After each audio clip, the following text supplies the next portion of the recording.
الحمد للہ رب العالمین والصلاة والسلام علی اشرف الانبیاء والمرسلین وعلی آلہ واصحابہ اجمعین اما بعد قال اللہ تبارک وتعالی فی القرآن المجید اعوذ باللہ من الشیطان الرجیم بسم اللہ الرحمن الرحیم قل هو اللہ احد اللہ الصمد لم یلد ولم یولد ولم یکن له کفوا احد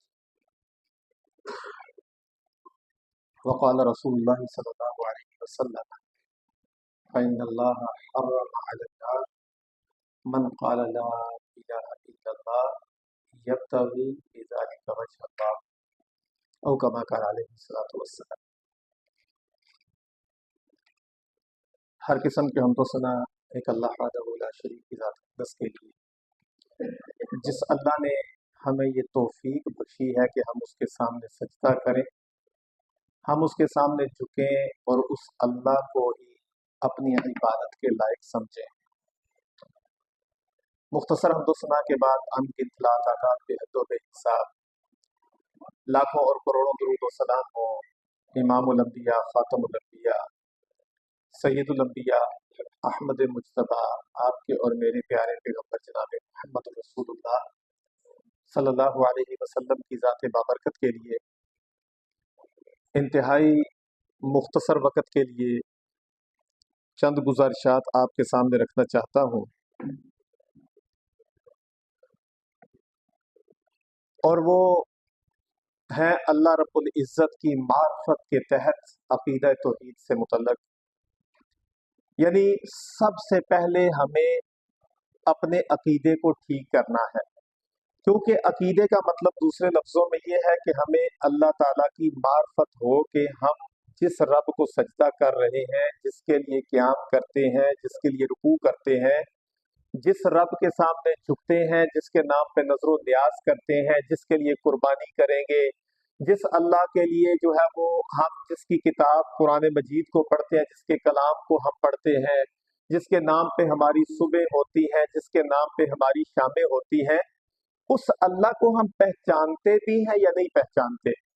اور اس کو پہچاننے کا سب سے بڑا ذریعہ ہے عقیدہ توحید کو پہچاننا۔ اور عقیدہ توحید کیا چیز ہے؟ ہمیں اس بات کا اگر علم نہیں ہے تو معافی چاہتا ہوں کہ ہمیں پتہ ہی نہیں ہے کہ ہم کیا کر رہے ہیں، کیونکہ جو بندہ اپنے رب کو نہیں پہچانتا وہ بندہ عبادت کر رہا ہے تو وہ کس کی کر رہا ہے؟ اسے پتہ ہی نہیں ہے میرا رب کون ہے۔ جو بندہ اپنے جو ہے وہ رزق کھا رہا ہے، اسے پتہ ہی نہیں ہے میرا رازق کون ہے، رزق دینے والا کون ہے، اسے پہچان ہونی چاہیے۔ رامز ہے محرک کے ساتھ، محرک میں رامز کے سامنے سمندر کے کنارے ایک دن میں سیر کر رہا تھا، واک پہ نکلا ہوا تھا، تو میں نے ایک شخص کو دیکھا کہ وہ گاڑی روکتا ہے اور روک کے وہاں پہ اس نے اپنے ہاتھوں میں کچھ دانہ دن کا جو بھی کبوتر کھاتے ہیں، ٹھیک ہے، ان کے لیے اس نے ہاتھوں میں جب وہ لے کے باہر نکلا گاڑی سے تو بہت سارے کبوتر اس کی طرف امڑ آئے اور اس کے ہاتھوں پہ بیٹھ کے کھانا شروع ہو گئے۔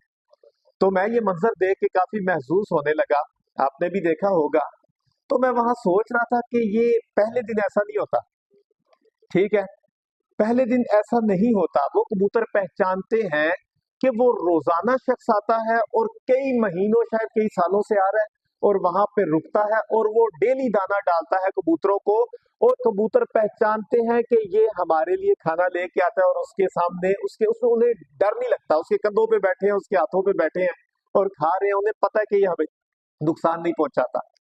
تو اس کا مطلب یہ ہے کہ وہ اس کو پہچانتے ہیں جو دانہ ڈالتا ہے۔ ہمیں جو دانہ ڈالتا ہے کیا ہم اسے پہچانتے ہیں؟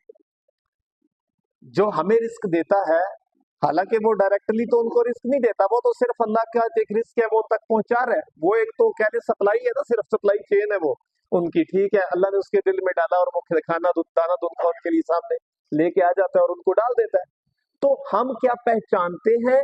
ہم قرآن مجید میں پڑھتے ہیں کہ اللہ ہمیں رزق دینے والا ہے، ہم پڑھتے ہیں کہ وما من دابۃ فی الارض الا علی اللہ رزقها، جو بھی زمین میں کل ما یدب فی الارض، جو زمین میں رینگتا ہے، سب کا دانہ دن کا رزق اللہ تعالیٰ پہ ہے۔ کیا ہمیں پتہ ہے اس بات کا؟ تو عقیدہ توحید کی جب تک ہمیں سمجھ نہیں ہوگی، ہم اس کبوتر سے بھی گئے گزرے ہیں جس کو پتہ ہے کہ یہ ہمارا مالک ہے۔ مثلا ایک جانور ہے، ٹھیک ہے،